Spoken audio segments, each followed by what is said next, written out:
Hey everybody, Kaz here, doing a quick re-upload for my build overview of my Mjolnir build. Um, Somewhere, somehow, the video got like cut at the end, and I didn't go over everything very quickly. So we're gonna do this again. We're gonna start with the passive tree this time. I am an Oracle. Inevitable critical hits, keystones, um, allocated, allocate the in the radius. You know how it is. Um, Paths untaken. I take a couple of those, but nothing too crazy. But the ones I do take are extremely valuable, so I want to keep them. Let's just start here, go all the way up. Now, um, I need 1 point, but I would have this active on both weapon sets. Unfortunately, I don't have enough points. Um, I did have Wild Search Incantation allocated to have this on both, but I felt like I needed the increased energy gain for the weapon set one, Thunder Gods procs. So this could be a mistake. I'm not 100% sure. Travel down here for this jewel socket. We go back up. Mind over matter. I go up to this jewel socket and with mind over matter allocate breaking point just for the increased magnitude of shocks. Uh, if I had it my way, I would also have Storm Charged just to get some extra attack and cast speed with elemental skills um, and penetrating elemental resistances. Obviously, the majority of my lightning damage, or the majority of my damage is lightning, and with my critical hits, I bypass enemy resistance. So this would kind of increase all of the other damage that I'm doing. Um, but again, it's menial at best, I think, so that's why I've cut it for now. Coming over, I have my heroic tragedy, which has changed all of the skills, the notable skills in this node. It's made Black Flame Covenant into Black Scythe Training, which removes the bonuses that Strength gives to life and instead makes it Energy Shield. Um, if I did not have this, just take this out real quick. If I didn't have that, my Energy Shield goes down by about 2,000. Not good, friends. Uh, Within this radius, I have two natural energies nodes. This is the majority of why I wanted this jewel to get as many natural energies in this area as possible. This is the best one I could find, and it has two. The original guide I followed, he had three. I think he had 6 nodes in this area that fit within the build compared to what I had.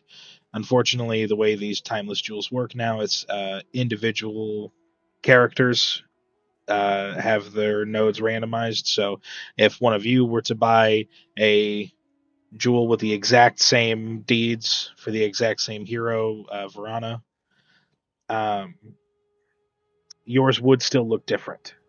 Okay.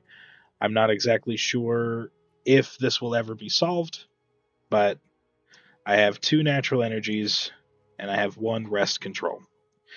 If I had it my way, I would have way more natural energies. I would have. Um, there's a number of cool skills that or cool passives that you can get within this. Um, Increased mana, increased spell damage, increased armor, you name it. Increased chaos damage. If I have a spare point, I will likely get this because I do a lot of chaos damage. Flammability magnitude means nothing. Skill effect duration means mostly nothing. Uh, this doesn't do that much for me. Like if I had it my way, I would have better passives there, but unfortunately, I am an unlucky man. I have Ritual Cadence here. I don't have any invocation spells. Um, it's there specifically to get me this natural energies and this infusion of power. And I've taken this little branch here to get a total of 70% increased chance to shock. Um, the lightning damage is extra cold damage is negligible. Because I do the majority of lightning damage. It's not it's a respectable amount, but it's not the majority of why I'm here. I needed to get lightning bolts shock chance as close to 100% as I could. I don't know if this changes in combat. I have yet to be able to check, but this is my baseline shock chance. When everything starts getting shocked, everything starts going well for me. I pathed all the way up here to this jewel socket and getting Chaos Inoculation. Chaos Inoculation is only getting me Invocated Efficiency and Tempered Mind. Again, I would have these, at least this one, and Tempered Mind both as just allocated in my normal points. I don't have enough, so I have allocated this efficiency node specifically with weapon set 1. That is the majority of my triggered spells happen specifically while weapon set 1 is out. So I don't know if my damage will exactly go up overall if it was on both weapon sets. I have been unable to test that. Moving on down. Weapon set 2. I got it attack speed. This is for shield wall, just to try to make it out. If I got the node within here that increases attack speed, I would have that instead of these and save a couple points. I have resonance, changes which charges get what. So I gain power charges on elemental infusions. I actually gain endurance charges. And whenever combat frenzy goes off, that gives me power charges instead of frenzy charges. I do still get frenzy charges because I'm gonna be honest, something in my build gives me endurance charges baseline. I think it's strictly just charge perfusion. I'm not 100% sure on that. But I do constantly, but not, what's the word I'm looking for? Regularly, but not 100% uptime on all the charges. But this is getting me 7 different points here. So this is a very high value node anyway. Boatload of extra chaos damage with these 2 nodes. Attack speed while not on low mana. This is pretty nice. Crit chance. Increase spell damage while wielding a melee weapon. Obviously, I am using Mjolnir and Nebulok, so I'm only using melee weapons. Breaking increased armor with ailments. Increase the physical damage. This jewel socket coming down here. Hollow Palm Technique is the same story. I'm not actually benefiting from Hollow Palm Technique, but instead of spending 1, 2, 3, 4, 5, 6, 7, 8, 9, 10, 11, 12 points, I'm spending 4. So very high value, very cool Oracle passive. This is incredibly strong. I like it a lot. To the point where I don't actually know what either... I know what this one does, but I don't really know what these 3 do. So, I haven't really given these the time of day. 100% crit and jumping around my passive tree. Very strong.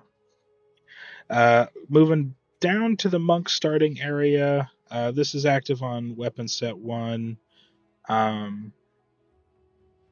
do the majority of my moving in weapon set 1. I rarely have weapon set 2 out while I am moving around. So this is active all the times I need it to be. Same thing here. This is active only on weapon set 1 because I'm not trying to shock things while I'm using shield wall. I'm trying to kill them with shield wall. This extra chance to shock, highly valuable. But on weapon set 2, I have a total of 8% increased skill speed and some more critical damage bonus. And on weapon set 1, I have extra movement speed, extra mana regeneration rate. I just have this to have it. I'm not actually going down here at all. The increased mana regeneration is pretty nice, but the movement speed is what I was after because I'm poor and only have 20% movement speed boots. So I get it where I can. And that is the passive tree. Going over the items real quick, you guys can pause the video to go over everything at your own pace. This was 2 sockets before I corrupted it, so all I got from corrupting this was the 8% increased attack speed. I say all in quotes, like that's not decent, but I digress. In my weapon set 2, I'm using Nebulock Exocratus Hammer.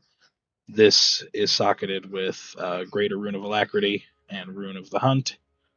Basically, just 4 shield wall, consuming endurance charges to guarantee that shield wall has a 100% crit chance, so I get the maximum critical damage bonus for that skill. Vertex, this is how I can wear the Mjolnir. Without this, the build doesn't work. So I need this. I was unaware that this got nerfed. Since the build guide I was following said that this needed to have plus to skill to all spells, I assumed that nobody had successfully made one yet. When I was initially buying stuff for this build, I did not realize that it got nerfed and you could no longer have those things until afterwards. I digress. It still makes the build function. So without that, I wouldn't be able to do it. If I wasn't using that, I would need to have, I believe the requirements for this is like 214 strength and 200 intelligence. So I would need, call it 50 each to just wear the hammer. 50 additional strength, 50 additional intelligence. And I mean, you saw the passive tree. I'm already kind of low on stat nodes. I don't have the points to get all of the nodes that increase stats. Like, there aren't that many of these, and I was kind of unlucky with my Timeless Jewel because, like, rest controls would give me the strength if I had, like, 3 more of these. The intelligence one is fire damage, so I would have to find intelligence somewhere else, but any of the strength nodes I have, if I had more rest controls, could be intelligence to make up for that difference. But unfortunately, like I said, I am unlucky. Sorry, moving on. This is my chest armor. The damage taken recouped as mana was a corrupt. I was unlucky, did not get the 3rd socket, which is what I was aiming for. You might be thinking, why do you have stun threshold on there? Well, the 1 maximum life means my stun threshold is booty butt cheeks, so I need it everywhere I can get it. That's why I had so many nodes increasing my stun threshold. That's why I have it on my armor. That's why I have it on my shield. And that's why I have this belt with sockets for stun threshold. If I did not have the stun threshold in these 3 pieces, I would get stunned way more than I do and would constantly die more than I am. Moving on, Ming's Heart. My defenses only go up slightly to 45-66 if I take this off, but I lose, 42% of my damage as extra chaos damage, which is then buffed by all of the chaos damage nodes that I've gotten in the tree all around. So that's honestly, as a glass cannon option, this is too strong for what I'm doing. And it also gives a flat 26% increased damage. If I take this off, my build turns from, Lightning God of Thunder to Flaccid Paper Bag. So I'd like to keep it. My other ring, this is like a random assortment of stats. Really what I needed was the fire resistance, the mana, and the dual leech. But following the build that I've linked in my Reddit post, it called for rolling flat fizz to attacks and accuracy rating. So this ring wasn't that expensive.